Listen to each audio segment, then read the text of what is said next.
Salam planter Indonesia. Assalamualaikum warahmatullahi wabarakatuh.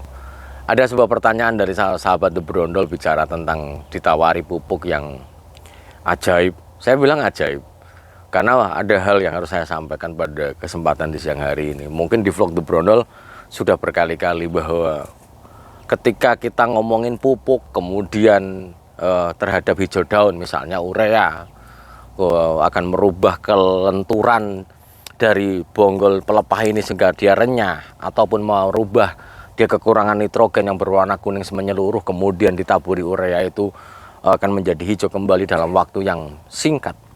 Hanya butuh beberapa bulan, 1-2 bulan juga sudah akan menghijau dan pasti akan lunak. Sehingga salah satu parameter ketika dia permanen mengeluh pelepahnya keras adalah memang mungkin pembentukan sel di sini itu atau jaringan gabus ini adalah tidak sempurna. Dalam bahasa Jawa atau dalam bahasa Wonosobo tempat saya tinggal itu namanya wulet. Wulet banget, ketika dia didodos maka dia cenderung mental karena memang tidak terjadi rongga-rongga selnya juga tidak sempurna akibat kurangan nitrogen. Pertanyaannya adalah, Pak Pendi, ada pupuk yang diberikan ini, ditawari pupuk dengan merek X lah sebutnya, adalah bahwa ketika dipupuk dengan menggunakan pupuk ini 3 bulan itu akan produksi akan naik drastis, Pak Pendi. Oke, saya terima saja. Ada yang bilang juga, satu lagi petani, 2 bulan Pak Pendi kita panennya adalah dari 1 ton menjadi 2 ton Pak Pendi. Artinya bahwa terjadi kenaikan 100%. Para planter, para petani semuanya begitu mendengar ini tuh saya sedih. Kenapa? Bahwa masih banyak orang percaya terhadap produk-produk yang akan menaikkan produksi itu dalam waktu yang sesingkat-singkatnya. Ingat bahwa pupuk yang kita berikan pada hari ini adalah bagaimana nanti akan berpengaruh terhadap bunga yang belum kelihatan pada hari ini. Karena proses penyerapan pupuk sampai ke generatif, sampai buah siap panen, itu angkanya bahkan sampai 2 tahun. Angkanya 13 sampai 17 bulan, sampai 24 bulan, sisanya 2 tahun sampai terbentuk, berpengaruh positif terhadap buah yang terbentuknya. Jika ada produk pupuk kelapa sawit yang ditawarkan kepada kita, kepada Bapak Ibu semuanya, bicara tentang panen kelapa sawit yang meningkat, biasanya kita per 10 hari Pak Pendi 1 ton, pakai pupuk itu jadi 2 ton, besoknya lagi 3 ton. Saya pastikan bahwa 6 bulan ke depan drop panen kita. Kenapa? Bahwa kita manen kelapa sawit ini ada suatu faktor yang tidak bisa kita rubah, yaitu adalah bahwa pembentukan bunganya itu butuh waktu panjang. Sementara di sisi lain pemanenan kita adalah didasarkan buah yang matang, buah yang brondol. Ketika pupuk kita tebarkan di piringan kita, meningkatkan jumlah brondolan yang lepas atau mempercepat kematangan ini, apakah bagus? Jawabannya adalah tidak baik. Tidak baik. Sehingga ketika panen biasanya seton menjadi 2 ton, menjadi 3 ton, 2 kali lipat mau 3 kali lipat, maka itu adalah hal yang tidak masuk akal di dalam pembentukan buah kelapa sawit. Sampai ada yang ada mungkin pembagian pemasarannya yang bilang, Pak ini jangan ngomong ini pupuk nggak kaleng-kaleng, yang menemukan profesor. Saya nggak peduli mau yang menemukan profesor seperti apapun, kalau dia hanya mempercepat kematangan, ngapain di kita pupuk? Kalau cuma dikasih mau pengen matang, siram aja pakai garam tanahnya, mungkin akan brondol semuanya. Tapi apakah itu yang kita harapkan terhadap pendapatan kita sebagai tanaman petani kelapa sawit? Jawabannya adalah tidak. Bagaimana menyeimbangkan unsur hara yang terserap, bagaimana membentuk bunga yang standar, produksi yang kontinu, maka hasilnya akan baik. Karena begini para planter, ketika kita mupuk cuma 2 sendok, 3 sendok, sementara kandungannya nggak ada, yang katanya kandungannya diumpetin supaya nggak ditiru oleh produk-produk lain, whatever lah, itu nggak ada. Kalau memang kandungannya wow seperti apapun, ingat bahwa kita ngomongin pupuk adalah bagaimana kita ngomongin persen per kilogramnya itu berapa. Urea punya 46% nitrogen, berarti per 1 kilo atau 1000 gram urea kita memiliki 460 gram nitrogen. Lah ini pupuknya segini loh, pupuknya segini. Kemudian cuma ditebarkan beberapa saja, bilangnya wow dan kandungannya diumpetin. Profesor mana yang mau ngumpetin kandungan pupuk itu? Monggo saja. Tapi ingat, ketika sebuah produk pupuk itu ngumpetin kandungannya berarti tidak fair. Sementara standar nasional Indonesia itu harus menampilkan kandungannya berapa. Jangan disuruh petani beli kucing dalam karung. Apalagi menjual atas nama mitos-mitos yang sangat merugikan petani. Pakai 3 sendok. Mungkin kalau misalnya ini di depan saya ada Mas Arito, itu misalnya ada ditanya sebagai mandor panen Mas Arito, kemudian ditebar 3 sendok, ini buahnya berondol semua. Besok sedih Mas Arito, buahnya nggak ada loh.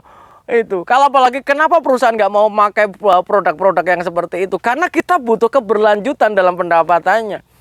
Kalau misalnya kita lihat ada 10 janjang, besok kita panen semuanya berondol semuanya, bisa aja. Asal pupuk ini merangsang pematangan buah ini akan berondol. Kembali lagi para planter, bahwa kematangan buah ini disebabkan karena pembentukan minyak. Kalau dipaksa buahnya akan rontok, akan masak, ya mesti akan dipanen oleh kita, dikira matangnya cepat.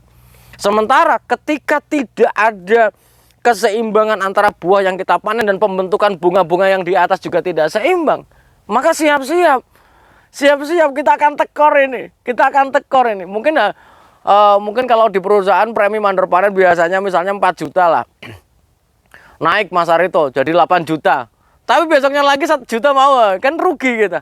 Karena tanaman kelapa sawit memiliki karakter nggak seperti itu. Kita harus sebagai petani juga harus beranalisis. Jangan sampai ketika kita mupuk hasilnya bagus pada saat ini saja, berapa waktu yang ke depan itu akan menjadikan hal yang berantakan di dalam pendapatan kita juga pasti akan menjadi pertimbangan kita. Maka saran The Brondol adalah bagaimana kita bisa continue, bisa mendapatkan buah dan pembentukan bunga seimbang, ya pemupukan yang teratur, perawatan yang bagus, pengendalian gulma yang bagus, kemudian pemberian pupuk yang menggunakan 5T, dosisnya tepat, jenisnya juga tepat. Sehingga ini, maka pesannya jangan tergoda pupuk yang akan menaikkan produksi secara drastis luar biasa. Apalagi hanya menaikkan persen kematangan saja. Kalau kita berpikir kembali lagi, jika buah ini matang, besok ini matang sampai sana, ini buahnya semakin hancur di BCR. Sementara berat janjang rata-rata itu harusnya adalah stabil. Kalau turun mungkin hanya beberapa karena faktor alam, gara-gara buahnya kemeh dan sebagainya, hanya sepersekian persen. Tapi kalau besok matang semua ya gundul, pasti gundul. Sehingga menjadi tekor bagi pendapatan kita. Mungkin ini adalah keluh kesah The Brondol ketika dipersalahkan ya. Ini nggak kaleng-kaleng, ini buatan profesor, whatever, profesor mana monggo saja. Selama profesor itu menyimpan pupuk kemudian kandungannya diumpetin dengan hal-hal yang tidak masuk akal, banyak Pak Pendi yang merasa dinaikkan. Ingat bahwa naiknya berapa itu. Potensi produksi misalnya pada tanaman kelapa sawit ini, 1 hektar kita beli bibit misalnya dari PPKS tertera bahwa misalnya Simalungun atau yang Ngambi, kita sampai misalnya ton per hektarnya di usia 6 tahun misalnya sampai 30 ton, ya tinggal bagi saja rata-rata berapa. Tapi kalau misalnya pupuknya ini bisa meningkatkan produksi sampai sekian, enggak, kecil. Karena barang yang kecil ya kandungannya sebesar apapun juga akan kecil. Itu saja sih yang ingin saya sampaikan. Keluh kesah The Brondol bicara ketika Pendi itu dipersalahkan, ya monggo saja. Yang penting bahwa saya akan memberikan edukasi kepada para petani. Jangan pernah percaya hal-hal pupuk-pupuk goib ini ya, pupuk-pupuk yang bersifat sangat tidak rasional. Karena bahwa bicara tentang pupuk adalah bicara tentang kandungan dan bicara tentang penyerapan yang nantinya akan memperpanjang lifetime tanaman kelapa sawit kita dan akan memperpanjang juga pendapatan kita. Jangan sampai kita naik pendapatannya berjuta-juta pada hari ini, sementara besok kita sudah nggak akan pendapatan karena tanaman yang kita gundul, buahnya nggak ada.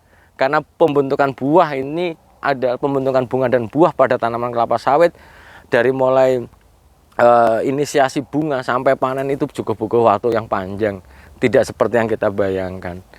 Inilah makanya bagi para petani yang beli ladang kemudian mau merekondisi tanah lahannya, Sehingga rekondisi ini bagaimana Pak Pendi bisa mengembalikan modal. Saya selalu bilang sabar Mas, karena bahwa dalam 1 tahun ke depan mungkin tidak seperti yang kita pikirkan, karena bahwa penyerapan pupuknya ke hasil yang kita terima tidak sebanding dengan program pupuk yang kita berikan pada hari ini. Kenapa? Karena balik lagi, ketika tanaman itu sudah rusak dan kita pupuk hari ini untuk membentuk buah yang besar-besar ini, bukanlah dalam waktu yang singkat, apalagi cuma beberapa bulan buahnya gede-gede Mas Wendy, sangat tidak masuk akal. Mungkin itu aja dulu yang dapat saya sampaikan. Semoga The Brondol tetap semangat membangun pertanian kelapa sawit Indonesia dan akan berkomitmen membantu para petani kelapa sawit Indonesia. Dan sekali lagi, jika memang belum terjawab karena banyak banget yang Pak Pendi kok belum dijawab, Pak Pendi belum jawab, karena luar biasa. Hari ini saya juga menyempatkan diri, harusnya istirahat, lari ke lapangan sebentar, ingin menjelaskan hal ini kepada Bapak Ibu semuanya. Karena memang rapatnya jadwal, nah, satu saat nanti akan kita bikin live session, tanya jawab, monggo saja hadir di live session The Brondol untuk kita membahas banyak hal tentang perkebunan kelapa sawit yang berujung terhadap kesejahteraan bagi para petani kelapa sawit. Mungkin itu aja dulu dapat yang saya sampaikan. Mohon maaf jika ada hal yang kurang yang berkenan di hati Bapak Ibu semuanya. Intinya jangan pernah menyalahkan sebuah produk jika produk itu rasional. Tapi kalau pupuknya tidak rasional, maaf, mau penemunya siapapun, bagi Pendi adalah tidak rasional atau tidak masuk akal, ya tidak masuk akal. Terima kasih, salam sehat buat kita semua. Salam planter Indonesia. Assalamualaikum warahmatullahi wabarakatuh.